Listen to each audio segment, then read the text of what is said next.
Lucky Boys Podcast. I think one of my friends wrote. She's a blogger. Wrote her. She said something. People complain for one thing. We all agree on. It's not the same as the adaptation of the cartoon. Where's Mushu? Like that's Where's Mushu? Yeah, I was thinking that the whole time. Yeah. And when the Phoenix came out, I was like, yo, is the Phoenix gonna talk? Eddie Murphy's voice. Imagine that would have Yeah. been so out of place. So, but she wrote was makes sense. It's like it's a new generation. It's not meant for us. It's meant for the new generation. It's meant for your kids and stuff like that. I'm like, Yeah. that's right. Did your kids see it? Thank What did you. they think? We're in a group chat with our friends, and it was split down the middle. Yeah. Right. Yeah. So I was the last one to see Mulan in our group. You know, I'm dad. I was doing dad stuff, and when we got to it that evening, I mean, these guys are saying, I already see. I'm trying, like, yo, guys, better not spoil it for me. Yeah. You know, it's family movie night. So I get the text and like, I hated it, or I thought the cartoon was better. Yeah, everyone's entitled. I mean, everyone's entitled for their opinion. Right. Yeah. And it had nothing to do with the politics. So politics aside, they were just looking at it as viewers. We weren't getting all political, whether it's Yeah. this or that or that. We're just looking at the movie for what it is. Yeah. So a couple of people said they hated it. A couple of people said, well, I like the cartoon better. And the other half was like, it was amazing. It's great. And I was like, all right, great. So let's go. Let's get into this. Overall, I liked it. My family liked it. It was, I think, it's a great movie to watch with your kids. Yeah, absolutely. Yeah, I mean, from that perspective, with those expectations that it's a family movie, Yeah. it's a Disney movie, and that's what I went into it expecting. And when I watched it, I was like, that was a fun ride for all of us. Yeah, I think people are trying to compete, compare it to like Parasite and Crazy Rich Asians, like the experience. And I think you can't get that. I mean, one is we're still in like a pandemic. Everything's virtual now, so you're not gonna get that shared experience. Like, oh my god, I'm watching with my peers. Like this lady's taking his grandma to watch Mulan and stuff. Right. So it is what it is. Like I believe it should live in two different spaces. But I think the problem was that the previous live action Disney, all the live action was frame by frame by frame.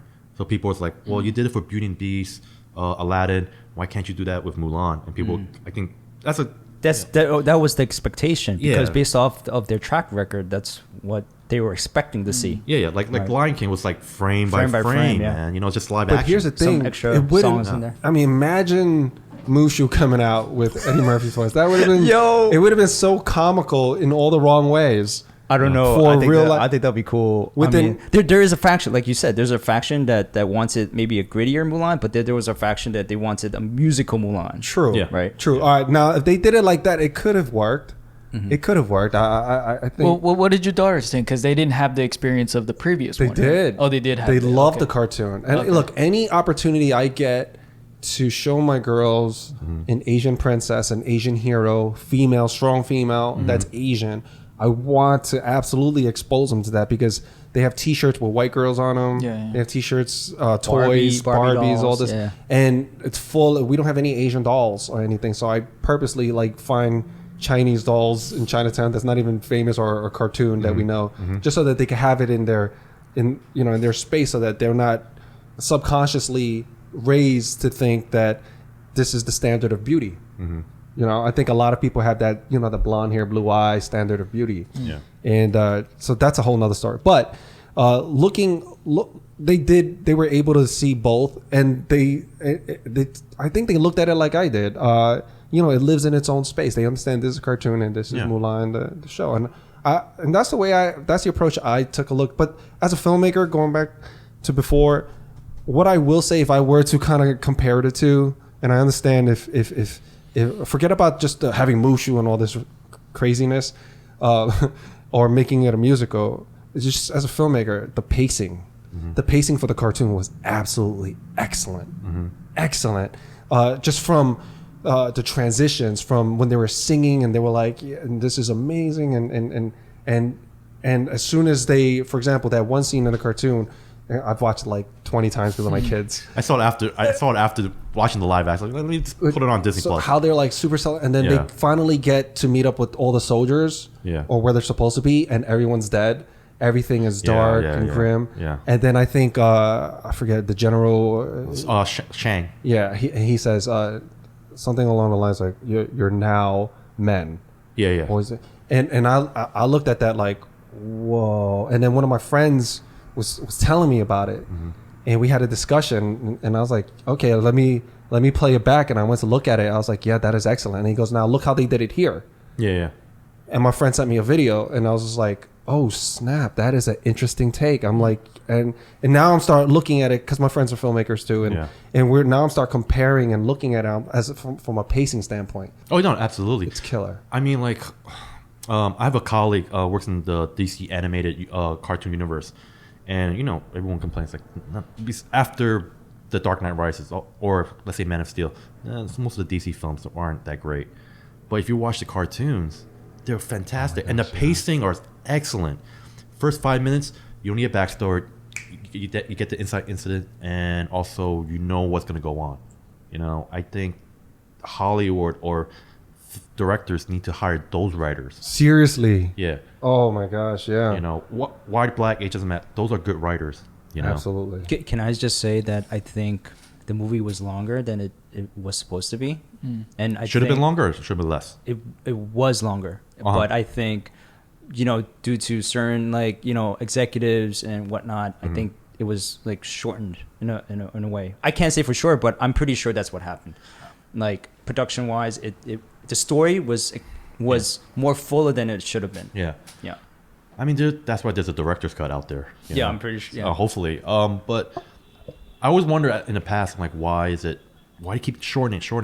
And I found out why. Because they want to have much time slot in the theaters. Instead of putting it 3 showing, because that movie is 3 hours long. Yeah. They want to be like, hey, let's have 5. It's about the money again. Yeah, it's about the money again. 6 money, movies. Yeah, and selling that absolutely. popcorn, you know? Yeah. Same thing like I mean, it goes from the upper brass to even a local film festival. Yeah. You know, you have better odds of getting in there because you fit the time slots of how many short films they want to put in those blocks. Yeah. I mean, it makes sense. It makes sense. But I don't know. Overall, I enjoyed it. I know people are going to hate me for saying that. Like, I can't believe No, it. no. Well, No, if you say 50-50, I feel like, hey, every You're right movie down is the going to middle, be 50. yo. Yeah, Like, exactly.